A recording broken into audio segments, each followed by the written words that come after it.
好多睇過火災現場嘅朋友，事後可能都會有一種好奇怪，亦都好難講出口嘅感覺，就係明明件事情已經過去咗啦，但係嗰個畫面嗰種嘅感覺咧，好似成日都仲係卡住喺身體裏邊咁樣。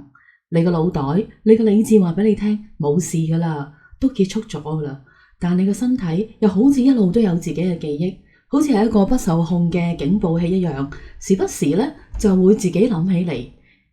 而且咧，好重要嘅一點咧，就係呢一種嘅反應，唔一定係你親身經歷過火災喎。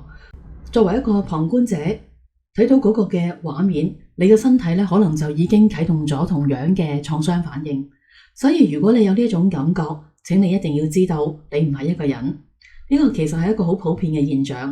呢一啲嘅觸發點，有時真係超乎你想象當中好細嘅咋。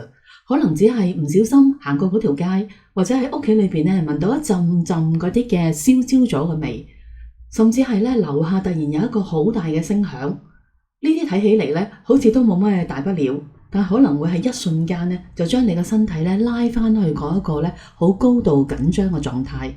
嗰種感覺其實非常之真實，就好似咧危險咧就喺你附近，唔止身體有反應，個腦亦都係好忙嘅。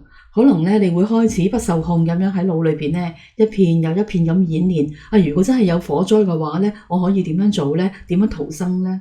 嗱，呢一啲嘅念頭咧就係咁樣卡住咗，停唔到落嚟。呢個咧其實係大腦喺度試圖為下一次嘅危險做準備。當我哋發現自己身體有呢啲不受控嘅反應嘅時候咧，我係唔係好敏感啊？我係唔係好軟弱啊？關於呢個問題咧，其實都可以話俾你聽。完全唔係。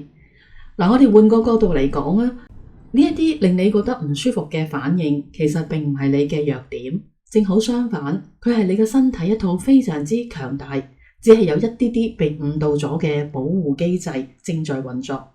當你嘅身體咧一直發出不安全嘅警報嘅時候咧，你個大腦為咗要解釋呢一個警報，當然就會去資料庫嗰度去揾一啲相應嘅可怕嘅畫面嚟到配對咯。請你一定要理解，呢一個係一個非常非常之正常嘅連結反應。